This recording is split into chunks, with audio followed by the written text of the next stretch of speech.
Thank you. ఒక నేను actor అయిన ఒక 2-3 ఏళ్ళకి ఆయన కూడా యాక్టర్ అయ్యారండి. అంటే దాదాపుగా మాది ఎక్కువ డ్యూరేషన్ మేము కలిసి నటించినవి. పక్కపక్కగా మా క్యారెక్టర్లు కూడా ఇంచుమించుగా దగ్గరగా ఉండేవి. కాంబినేషన్లు కానీ క్యారెక్టర్లు కానీ చాలా సినిమాల్లో, ముఖ్యంగా ఈవీవి గారి సినిమాల్లో మాకు మంచి కాంబినేషన్లు ఉండేవి. చాలా బాధ అనిపిస్తూ ఉంటుంది.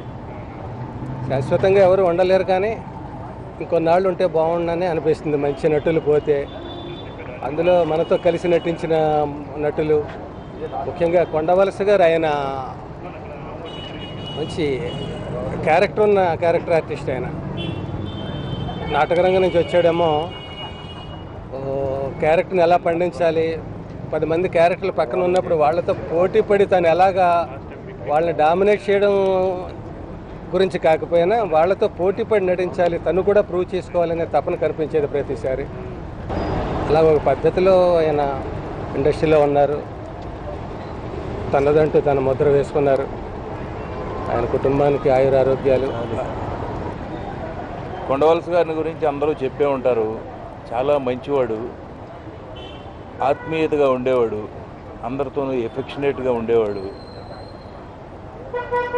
పిల్లల్ని బాగా చదివించుకున్నాడు, కష్టపడి పైకొచ్చాడు, అందరితో పాటు మంచి ఆర్టిస్ట్ అనిపించుకున్నాడు. ఎప్పుడైనా జోకేస్తూ ఉండేవాళ్ళం ఆయన మీద, నువ్వు అయితే ఓకేతో బయటపడుతున్నావు, రేపు ఒకవేళ మరణం వస్తే అయితే ఓకే, దానికి నేను ఎన్నకాడను అన్న మనిషి. అంత ధైర్యంగా ఉండేవాడు. అలాగే హ్యాపీగా వెళ్ళిపోయాడు. వాళ్ళ కుటుంబానికి మా ప్రగాఢ సానుభూతి. మా ఆర్టిస్టులు అందరి తరఫున మేమంతా కూడా వాళ్ళ వెనకాల ఉంటాం. ఏదైనా అవసరం వచ్చినా కూడా మాలో ఎవరిని అడిగినా కూడా హెల్ప్ చేస్తారు. అందుకే ఆయన్ని ఆఖరిసారిగా చూడటానికి మేమంతా వచ్చాం.